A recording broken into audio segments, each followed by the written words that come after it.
Hey team. So one of the ways my darling father-in-law created so much success in his life is that he unapologetically stayed in his lane. He kept his blinders strapped on super tight and stayed focused on the single project at hand. He is always the most right person in the room, and what he believes is so obviously the truth that if you do not also believe what he believes to be true, you're an idiot. Okay? He still does this today. Okay? And even though he reads the newspaper and watches the news every day, he still says with an alarming amount of frequency, I did not know that. No one told me that. Okay, now, at this point in his life, mostly it's him just being a little bit punchy at 94.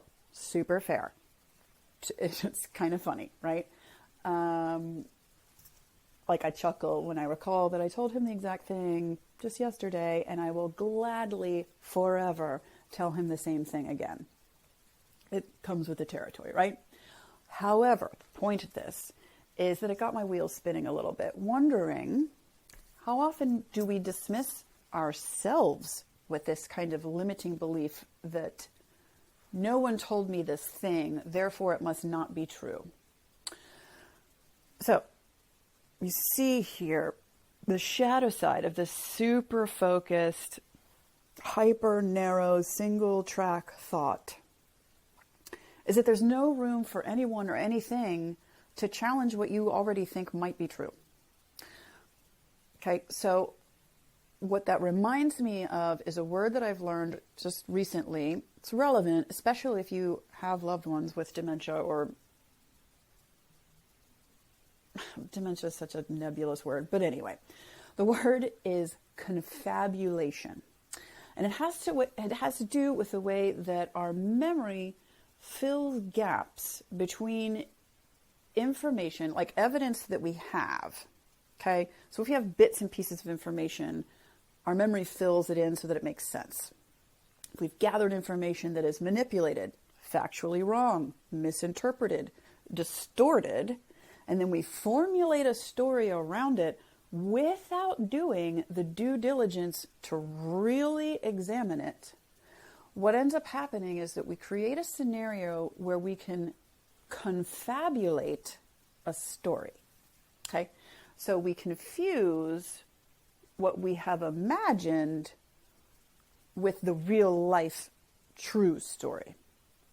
Now, a confabulation is not like a lie when we knowingly, intentionally misrepresent the truth. That's different. We believe our stories, so it actually feels true. But it does create a bit of a petri dish of trouble, right? It's not only limited to people with dementia and Alzheimer's. Perfectly healthy people make up stories too. It's how most of us reconcile what we witness in the world on a day-to-day basis, right? Like that's how we can manage to mentally exist in it. Otherwise, we would all be completely nuts. And at the same time, it's also so dismissive and like apparently blameless that it's someone else's fault that you don't know a thing if the only answer is no one told me. It gives the power away and it assigns blame to everyone else around you. Now, is that the kind of power that you really want to give away? So, let's land this plane here. Ask yourself, with some honesty and with some heart-shaped eyes, what are the stories that you're telling yourself? Maybe you have stories about your ability to love or to be loved, to give and receive. Stories about losing weight. Stories about being a good parent. Stories about gaining strength. Stories about growing a business. Are they true?